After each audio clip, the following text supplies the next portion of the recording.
샬롬, 샬롬, 샬롬, 샬롬, 샬롬. 하나님 사랑합니다. 여러분, 주 안에서 사랑합니다. 사람들이 빠지기 쉬운 일에 대해서 교훈과 경고, 오늘 26장 1절에서 12절까지 중심이죠. 예, 미련한 사람들은 이러하다 계속 미련에 대해서만 말씀을 하시네요. 자신을 위하는 마음에 마땅히 행해야 할 일들을 소홀히 하는 경우에 화가 임하게 된다라는 말씀을 하죠. 예. 이는 사람의 일반적인 삶의 방법을 지적하시는 것입니다. 자신을 돌봐야죠. 마땅히 행해야 할 일과 해서는 안 될 일을 분별하는 것이 지혜의 시작입니다. 미련한 자에 대해서 1절에서 6절까지 계속 미련한 자에 대해서 말씀하죠. 미련한 자의 등에는 막대기니라 3절에 그죠? 말에게는 채찍이요 다 나귀에게는 재갈이요 미련한 자의 등에는 막대기니라 이렇게 말씀합니다. 미련한 자에게는 자신을 돌아보게 하는 것이 가장 필요한데 미련한 자에게 영예가 주어지거나 좋은 것이 주어지는 것은 적절하지가 못하죠. 그들이 좋은 것을 받을 이유가 없습니다. 받아도 온전히 사용하지도 못하고 오히려 그런 것들을 받게 되면 더 교만해지죠.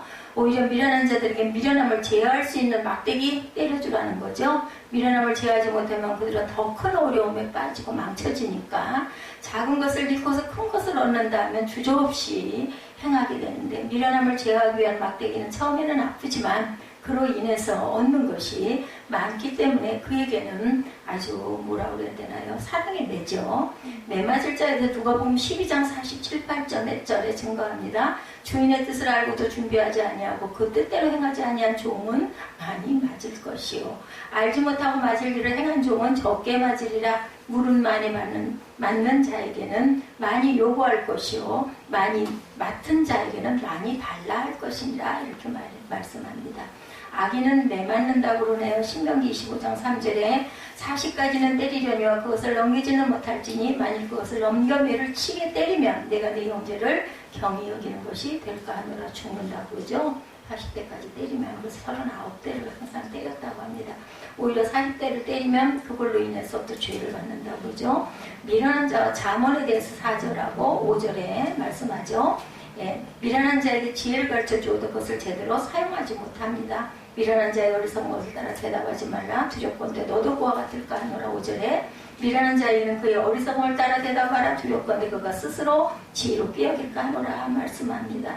그들은 자신의 부족함을 몰라요. 인정하지 않는 게 아니라 몰라. 자신이 잘못된 부분을 선한 것이라고 벅벅 우기죠. 이것이 그들을 더욱 미련한 자로 만든다. 자신의 모든 모습 그대로 인정하는 겸손한 자세는 그를 미련함에서 벗어나게 합니다. 인정할 줄 알면 여지가 있어요.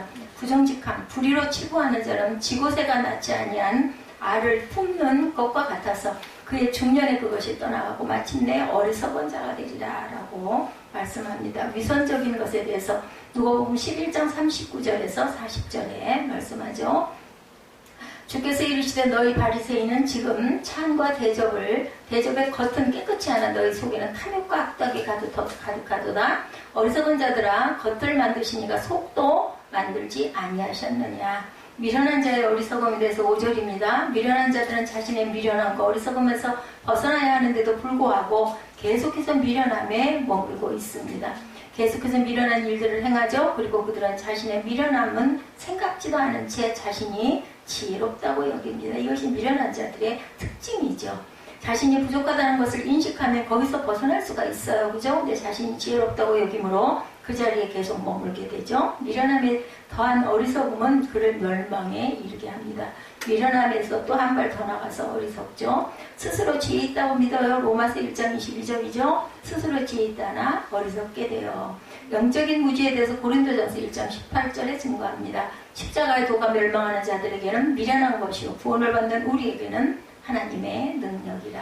영적으로 무지한 사람들은 십자가의 도를 말도 안 된다라고 여기죠. 게으른 자에 대해서 13절에서 16절에 증거합니다. 우리 본 그 어리석음에 대한 그 말씀은 아니지만 전체를 봅니다. 13절에서 16절 게으른 자의 게으름.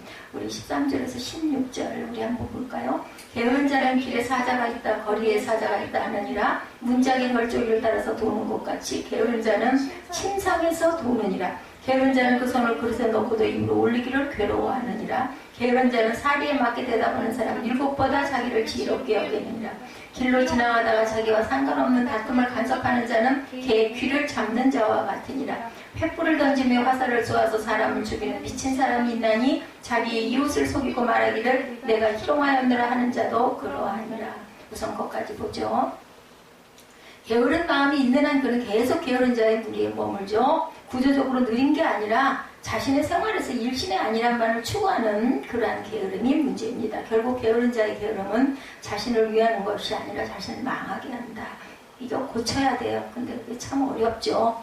예, 뭐 화가 나니까 좋게 말하게 되질 않아요. 그냥 부드럽게 얘기를 하고 타일르고 좋게 부드럽게 해서 인도를 해야 되는데 그게 정말 부족하고 어렵습니다.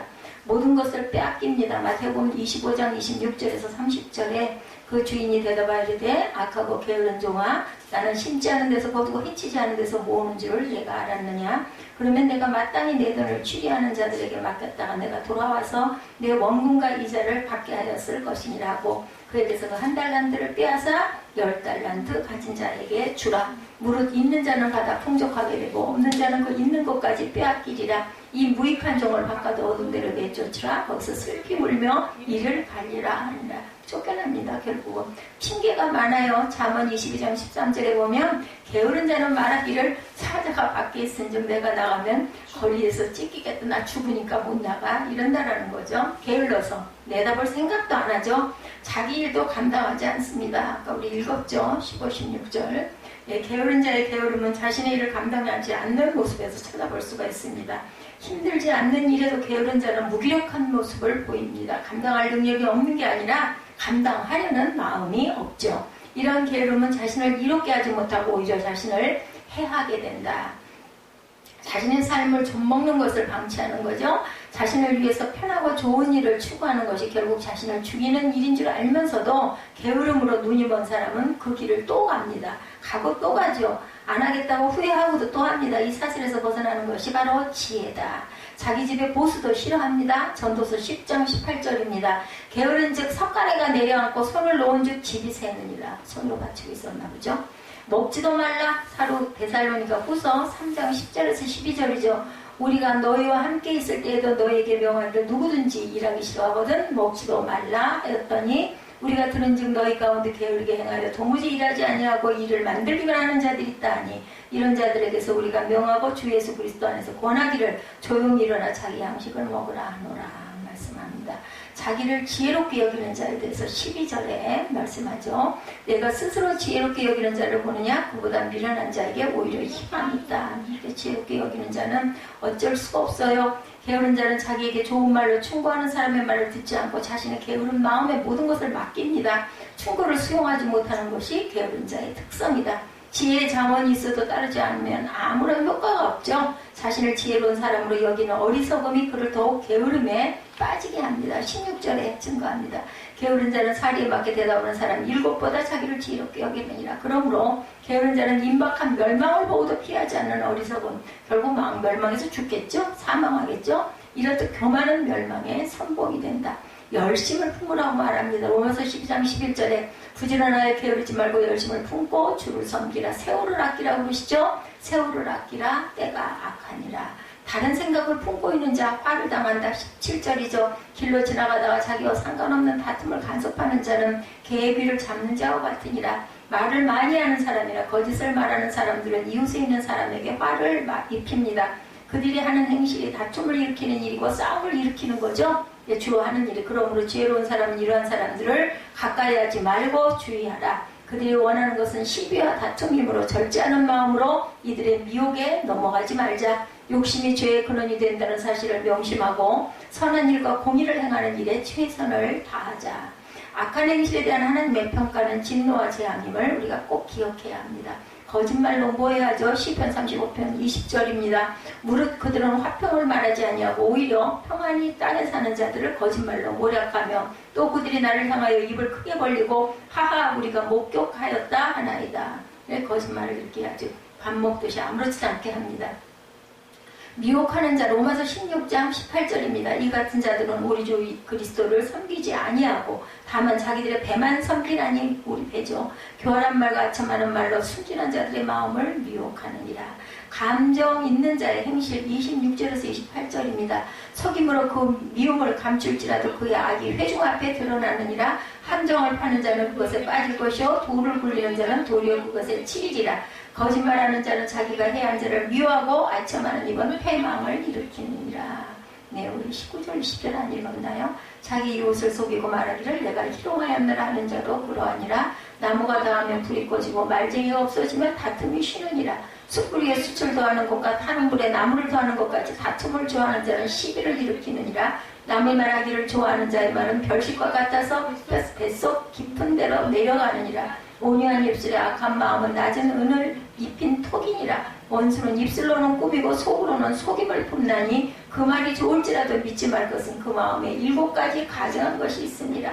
속임으로 그 미움을 감춘지라도 그의 악이 회중 앞에 들어가느니라. 악한 것, 거짓말 여기에 대해서 말씀하셨죠. 그러므로 입술에 있는 말들을 가려서 현혹하는 말을 가려내야 된다. 진심을 파악하고 악한 것을 하나라도 용납해서는 안 되며 가까이에서도 안 된다. 가장된 악은 치명적인 상처를 남기게 된다는 거죠. 예, 그러므로 진실한 마음과 행실을 통해서 거짓되고 가장된 악한 일들을 물리쳐야 된다. 그런 사람들은 조금 한 번은 속을 줄 몰라도 두세 번 대하다 보면 보이죠. 미혹한 자의 미혹에 넘어가는 것은 커다란 화를 자초하는 것과 같다. 속이지 말라. 잠언 24장 28절 너는 까닭없이 내 이웃을 쳐서 증인이 되지 말며 내 입술로 속이지 말지니라. 속여 취하지 말라. 레위기 19장 11절입니다. 너희는 도둑질하지 말며 속이지 말며 서로 거짓말하지 말며 너희는 내 이름으로 거짓 맹세함으로 내 하나님의 이름을 욕되게 하지 말라. 나는 여호와니라. 거짓말하는 자의 행실에 대해서 28절에 아까 우리 읽었죠. 다른 사람이 잘 되는 것을 시샘하는 자들이 거짓과 함정으로 악한 일을 꾸밉니다. 그들은 악을 경영하는 거죠. 그러나 그들은 자신의 함정에 자신이 빠지는 결과를 불러옵니다. 남을 헤아리는 괴계에 자신이 넘어가게 되죠. 이러한 하나님의 보응을 아는 자들은 지혜로운 자들이죠. 그리고 아첨하는 자의 입을 조심해야 하는데 그 결국에 패망이 있기 때문이고 거짓은 결정적인 순간에 진정한 모습을 보이게 됩니다. 속이지 말라고 에베소서 5장 6절에도 말씀합니다. 누구든지 헛된 말로 너희를 속이지 못하게 하라. 이로 말미암아 하나님의 진노가 불순종의 아들들에게 임하나니 그러므로 그들과 함께하는 자가 되지 말라. 스스로를 속이지 말라. 요한일서 1장 8절입니다. 만일 우리가 죄가 없다고 말하면 스스로 속이고 또 진리가 우리 속에 있지 아니할 것이요 만일 우리가 우리 죄를 자백하면 그는 미쁘시고 의로우사 우리 죄를 사하시며 우리를 모든 불의에서 깨끗하게 하실 것이요 만일 우리가 범죄하지 아니하였다 하면 하나님을 거짓말하는 이로 만드는 것이니 또한 그의 말씀이 우리 속에 있지 아니하리라. 내가 범죄하지 않았다라는 소리는 새빨간 거짓말이라는 거죠. 우리 누구나 다 죄인입니다. 자신을 사랑하는 것은 누구에게나 있는 감정이죠. 그러나 이것이 지나쳐서 자신을 해치는 일로 발전하기가 쉽다. 그러므로 지혜로운 자라면 자신을 훈련하고 복종시키는 일에 열심을 내야 되고 남의 말에도 귀를 기울여 볼 줄도 알아야 된다. 겸손한 자세로 지혜에 순종하는 것이 진실로 자신을 위하는 길임을 알아야 되겠죠. 거짓된 속임수에 넘어가지 않고 성실한 마음과 공정한 자세로 이웃을 대하는 자에게 하나님은 축복해 주십니다. 사람들이 미련하다는 말을 사용할 때 곰의 비유를 많이 들죠. 곰 같다, 곰탱이 이런 말 많이 합니다. 미련하다는 말은 어리석고 둔하다는 뜻인데 과연 곰이 미련할까? 정말 어리석을까? 둔할까? 아니라 그러죠. 곰은 아주 영리하고 민첩하다고 그래요. 근데 왜 곰을 이렇게 게으르고 느리면 곰 같다고 하는지 모르겠어요. 예를 들어서 곰은 연이어 산란을 위해서 강으로 올라오는 시기를 정확하게 기억하고 있다고 합니다. 그리고 연어를 잘 잡을 수 있는 목 자리를 알고 있다고 그래요. 그래서 몸을 물속에 담그고 튀어오르는 연어를 맨손으로 잡는다네요, 곰이. 그뿐 아니라 추운 겨울 먹잇감이 없을 때를 대비해서 겨울잠을 자는데 미리 체중을 충분히 불려놓고 겨울을 대비한다고 합니다. 게다가 곰은 시속 50km 이상까지 달릴 수 있다고 그래요. 도망가는 멧돼지를 추적해서 잡아먹기까지 한다고 합니다. 결코 곰은 미련하고 둔하지 않다. 오히려 어떤 동물도 따라오기 힘들 정도로 영리하고 민첩합니다. 그런데 왜 곰을 미련한 동물의 대명사로 여기게 되었을까? 곰탱이 때문이에요. 곰탱이라는 말은 곰의 잠자리를 말한다고 합니다. 곰탱이라는 말이.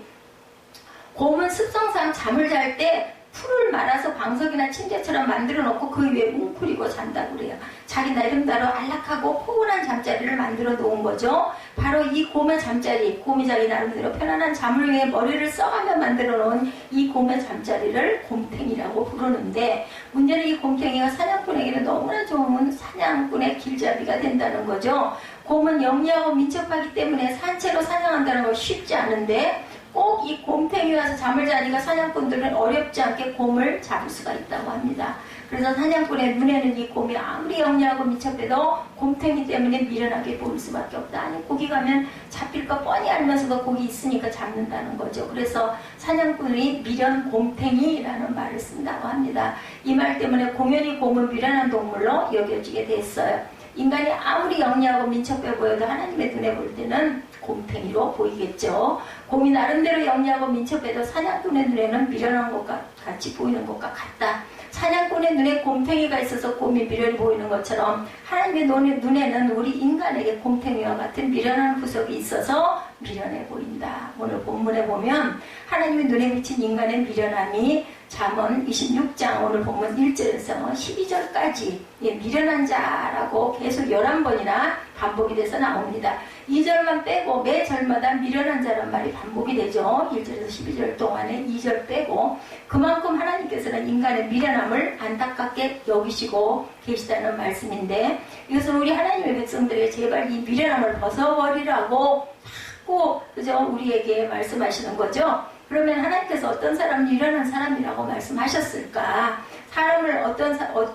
사람의 어떤 점이 하나님의 눈에 미련하게 보였을까? 우리가 이 점을 살펴보면서 하나님 앞에서 미련함을 벗어버려 보십시다. 첫째, 스스로 지혜로운 채 하는 사람들이라고 그러죠. 본문 12절에 내가 스스로 지혜롭게 여기는 자를 보느냐? 그보다 미련한 자에게 오히려 희망이 있느니라. 자기 자신이 스스로 지혜롭다고 여기는 사람을 가장 미련한 사람, 그리고 아주 어리석은 사람, 고쳐질 수가 없는 사람이죠. 나는 지혜로워 이렇게 얘기하니까. 왜 스스로 지혜롭게 여기는 사람을 가장 미련한 자라고 말씀하셨을까? 간단하죠. 참된 지혜는 어디서 나와요? 하나님께로부터 나오죠. 그래서 스스로 어리석다고 여기는 사람은 하나님께 지혜를 구하여 하나님의 지혜를 얻어야 합니다. 그러나 스스로 지혜롭다고 여기는 사람은 스스로 지혜를 만들어냅니다. 이게 자기 지혜. 결국 하나님의 지혜를 얻을 수 있는 길인데 자기 지혜만을 고집하니까 하나님의 지혜가 들릴 리가 없죠. 얻을 수가 없죠. 그러면 사람들은 왜 스스로 지혜롭다고 생각하게 됐을까? 전에 내려오는 소크라테스에 대한 이야기 속에 그 답을 한번 찾아봅니다. 소크라테스의 친한 친구가 델포이 신전에서 소크라테스가 아테네에서 가장 지혜롭다는 신탁의 말씀을 듣게 됩니다. 이 친구가 소크라테스에게 이 사실을 알려주었어요. 그런데 소크라테스는 자신이 아는 것이라고는 자신이 무식하다는 것뿐인데 어떻게 저런 신탁의 말씀이 있을 수 있을까 의아했다 그래요. 그래서 아테네를 두루다니면서 자기보다 지혜로운 사람을 찾아서 그 사람과 함께 델포이 신전으로 가서 왜 그런 신탁을 내리셨는지 신께 묻고자 했다고 합니다. 그 후 소크라테스는 본격적으로 아테네에서 지혜롭다고 소문난 사람들을 찾아 나섭니다. 먼저 가장 지혜롭다는 정치가를 찾아서 깊은 대화를 나누었어요. 얻은 결론은 그들이 제대로 알지도 못하면서 자신들이 잘한다고 착각하며 정책을 논하고 있었답니다. 그는 자기가 사람들로부터 권력을 얻었기 때문에 지혜롭다고 생각하고 있었다는 거죠. 그래서 실망하고 가장 유명한 시인을 찾아갔습니다. 역시 이 시인과 오랜 시간 대화를 나누었더니 결론은 자신들이 썼던 시 내용조차 제대로 이해하고 잊지 못하더라는 거죠. 오히려 그들의 시를 애송하는 사람들이 더 많이 알고 있더랍니다. 그는 자기 시가 가장 많이 읽히고 있기 때문에 지혜롭다고 생각했다라는 거죠. 그래서 실망하고 이번에는 정교한 기술을 가지고 있는 장인을 만났습니다. 역시 많은 대화를 나눴죠. 그리고 얻은 결론은 오랜 작업 끝에 얻은 작은 지혜를 가지고 모든 것을 다 깨닫는 것처럼 착각하고 있더라는 거죠. 예, 사람들이 스스로 지혜롭다고 여기는 이유는 상대적 지혜로움 때문이에요. 저 사람보다 내가 이건 잘하니까, 저 사람보다 내가 이 말은 더 잘하니까, 내가 더 아니까, 누구와 비교했을 때 내가 지혜롭다. 남들보다 어떤 부분에서 지혜로움을 인정받게 되면 자기가 모든 부분에서 다 지혜로운 줄로 착각하게 된다. 그래서 그런 얘기 있죠. 박사는 그거 한 가지만 박사지 나머지는 뭐라 그래요? 바보라고 그러죠. 정말 그렇더라고요. 보니까 그것만 하고 연구를 하니까 세상적인 다른 건 아무것도 몰라요, 보면. 그리고 주변 사람들보다 지혜로우면 자기가 모든 사람들보다 지혜로운 줄로 착각을 하는 거죠. 이것이야말로 미련함 그 자체다. 우리가 어떤 특정 부분에서 상대적으로 지혜로울 수 있으나 모든 부분에서 절대적으로 지혜로울 수는 없죠. 우리가 가까이 있는 사람들 중에 상대적으로 지혜로울 수 있으나 모든 사람들 중에 절대적으로 지혜로울 수가 없기 때문인데, 특히 하나님의 지혜 앞에서 결단코 지혜로움을 논할 수가 없기 때문이다. 그러면 우리는 어떻게 이런 미련함을 벗어버릴 수가 있을까? 욥의 고백처럼 답을 찾아봅니다. 욥기 42장 3, 4절에 보면 욥이 이렇게 고백하죠. 무지한 말로 이치를 가리는 자가 누구니까? 나는 깨닫지도 못한 일을 말하였고 스스로 알 수도 없고 헤아리기도 어려운 일을 말하였나이다. 내가 말하겠사오니 주는 들으시고 내가 주께 묻겠사오니 주여 내게 알게 하옵소서. 자신이 스스로 지혜로운 척 했었음을 깨닫고 회개하죠. 그리고 앞으로 철저하게 하나님께 묻고 따르는 삶을 살겠다고 다짐을 합니다. 욥기 42장 3, 4절이었습니다. 네, 그렇습니다. 우리는 스스로 지혜롭다고 생각해서는 안 되죠. 무지한 말로 이치를 가르는 자가 누구니까? 나는 깨닫지도 못한 일을 말하였고 스스로 알 수도 없고 헤아리기도 어려운 일을 말하였나이다. 내가 말하겠사오니 주는 들으시고 내가 주께 묻겠사오니 주여 내게 알게 하옵소서. 이랬을 때 하나님이 지혜를 주시겠죠. 둘째, 잘못을 반복해서 저지르는 사람. 본문 11절이죠. 개가 토한 것을 도로 먹는 것 같이 미련한 자는 그 미련한 것을 거듭 행한다. 자기가 미련한 짓을 하고 그것이 미련한 행동임을 깊이 뉘우치고 나서 또 그 미련한 짓을 반복하는 사람이 미련하다라는 거죠. 근데 이 말씀의 비유가 정말 리얼합니다. 개가 먹은 것이 잘못되어 토했어요. 얼마 안 가서 속이 편해지면 그 토한 것을 가서 다시 냄새를 맡고 그것을 핥아 먹습니다. 예, 어려서 저도 이런 거 많이 봤어요. 개들은 이를 보고 냄새를 맡죠. 사람 같으면 그 피할 텐데 이 개들은 정말 이상해요. 그걸 냄새를 맡고 짓걸도 지가 먹어요. 그죠? 어떤 때는 심지어 그것을 다시 먹어. 어떤 때는이 아니라 항상 먹더라고요. 그래서 그런 개를 무슨 개라고 그래? 똥개라고 그러죠? 예, 하나님의 눈에는 우리가 한번 잘못해서 크게 뉘우치고 나서 다시 그 일을 반복하는 것이 마치 개의 이해할 수 없는 행동. 지금 우리가 얘기한 것처럼 미련하게 보인다. 그래서 한 번 범한 실수, 특히 하나님 앞에 회개했던 잘못은 다시는 범하지 말아야 되겠다. 그것을 생각해 보면 되겠네요. 성경을 보면 우리 믿음의 선진들도 때로 반복해서 잘못을 저지르고 있는 것을 발견하죠. 대표적인 예로 아브라함을 들 수 있는데 자신의 목숨을 구하기 위해서 아내 사라를 자기 누이라고 속이는 잘못을 반복했죠. 더욱이 어떻게 하다가 우연히 저지른 잘못이 아니라 스스로 계획을 세워서 아내에게 강요까지 하는 게 보여요. 그죠? 성경에. 하나님의 놀라운 은혜를 입었음에도 불구하고 이런 잘못을 반복해서 저지릅니다. 사사기에도 보면 하나의 동일한 구원 역사의 패턴이 반복되고 있음을 발견하죠. 이스라엘 백성들이 우상을 섬기는 잘못, 그죠? 하나님께서 그들을 징계하시기 위해 주변 나라들을 들어서 이스라엘을 치게 하시죠. 이스라엘 백성들이 이 고통 때문에 하나님께 눈물로 부르짖습니다. 하나님께서 그 기도를 들으시고 위기를 사사를 보내셔서 건져주셔요. 그러면 또 똑같은 반복을 하죠. 그래서 사사기가 계속 반복이에요. 그냥 죽겠습니다 울면은 사사 보내갖고 또 그걸 평정을 시키고 나면 또 그러죠.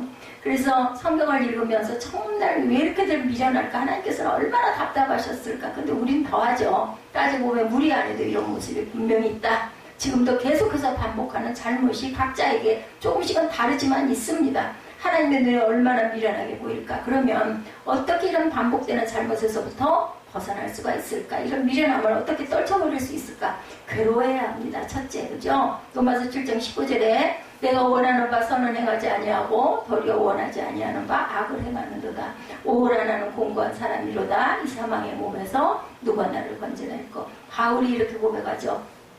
바울이 연약한 육신 때문에 반복해서 잘못을 저지르고 있음을 확인하죠. 정말 괴로워하고 있습니다. 우리가 반복되는 잘못에서 벗어나려면 진실로 이렇게 괴로워할 줄 알아야 된다. 다 그런 거지 뭐 나만 그래? 저 사람은 더 하는데 이렇게 생각하면 안 되죠. 적당히 반성하고 후지부지 넘어가면 또 저지릅니다. 두 번째, 돌아봐야 합니다. 내가 한 실수에 대해서 돌아볼 줄 알아야 되겠다. 바둑의 고수들의 경기를 보면 바둑을 두고 나는데 꼭 복기라는 것을 한다고 그래요. 패착이 무엇인지를 찾아보고 왜 그런 패착을 두게 되었는지 원인을 살핀다고 그러죠. 그때 어떻게 했어야 했는지도 다시 한번 생각을 한다고 합니다. 그래서 다음에 그런 상황이 올 때 또다시 그런 패착을 두지 않게 된다는 거죠. 이런 복기가 바둑의 실력을 발전시키는데 중요한 역할을 하겠죠. 연구할 줄 알아야 되죠. 마찬가지로 우리의 신앙생활에도 이런 회복기가 분명히 필요합니다. 어떤 잘못을 반복했을 때 도대체 왜 그 잘못을 반복했는가를 자세히 돌아볼 필요가 있다. 그리고 그때 어떻게 했어야 하는지 그 길도 우리가 찾아봐야 합니다. 그런 상황이 올 때 또다시 그런 잘못을 저지르지 않도록 셋째, 경건 생활에 힘써야 되겠다. 로마서 8장 1, 2절입니다. 그러므로 이제 그리스도 예수 안에 있는 자에게는 결코 정죄함이 없나니 이는 그리스도 예수 안에 있는 생명의 성령의 법이 죄와 사망의 법에서 너를 해방하였습니다. 바울은 분명하게 말합니다. 죄는 우리가 물리치고 싸워 이길 수 있는 세력이 아니라는 거죠.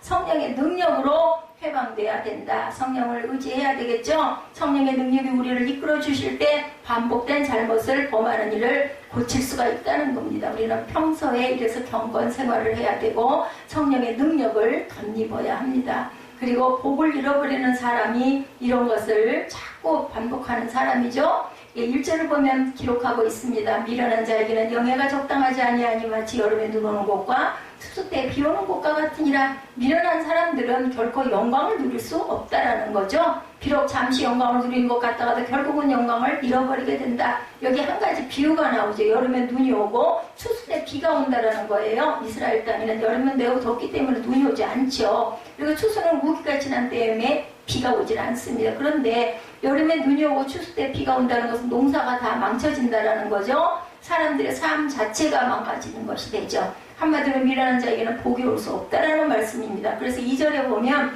까닭 없는 저주는 참새가 떠도는 곳과 제비가 날아가는 것 같이 이루어지지 아니하느니라. 이유 없는 저주는 없다라는 겁니다. 참새가 앉을 자리를 찾지 못하고 떠도는 것처럼 제비가 머무를 곳이 없이 찾지 못해 떠나는 것처럼 이유 없는 저주는 찾아오지 않는다. 이것은 지혜로운 자에게는 이유 없는 저주가 찾아오지 않겠지만 미련한 자에게는 저주가 이유가 돼서 찾아든다라는 거죠. 3절에 말에게는 채찍이요 낙에게는 재갈이요 미련한 자의 등에는 막대기니라. 마부가 말을 몰 때 채찍을 사용하죠. 말이 마부의 지시를 따르지 않을 때 말은 채찍을 맞게 된다는 겁니다. 그리고 나귀는 통제를 따르지 않을 때 재갈을 물리게 됩니다. 마찬가지로 미련한 자는 매를 맞게 된다. 미련한 자들은 하나님 주시는 복을 받을 수가 없고 오히려 저주가 찾아들고 심하면 매를 맞는다. 김예지처럼. 그래서 그 인생이 고달프고 힘겹고 죽고 싶고 죽을 것 같죠. 더 나아가 하나님의 구원의 길로 초청받을 수가 없다. 결코 우리가 미련한 사람으로 살아서는 안 되겠다. 특히 하나님 보실 때 미련한 사람으로 살지 말자. 속히 하나님 보실 때 미련한 부분을 어떻게 하자? 벗어 던져버리자. 하나님의 눈에 우리의 미련한 점은 과연 무엇일까? 오늘 본문의 두 가지를 지적하죠. 하나는 스스로 지혜롭다고 생각하는 것. 그래서 우리는 겸손하게 지혜 없음을 고백하고 하나님의 지혜를 구하고, 다른 하나는 반복해서 잘못을 저지르는 것. 그래서 우리는 잘못을 괴로워하고 잘못의 원인을 찾고 성령의 능력에 힘입어서 잘못에서 벗어나야 되겠다. 우리가 인생을 복되게 살려면 미련함을 벗어 던져야 되겠죠. 모두 그리하여 지혜로운 삶, 어떻게 하면 실패를 하고 어떻게 하면은 성공을 할지를 잘 생각하고 돌아볼 줄 아는 그 바둑 선수들의 패착, 잘못된 것, 놓은 것을 돌아보는 것처럼 돌아보는 저와 여러분이 되시기를 주님의 이름으로 축복합니다.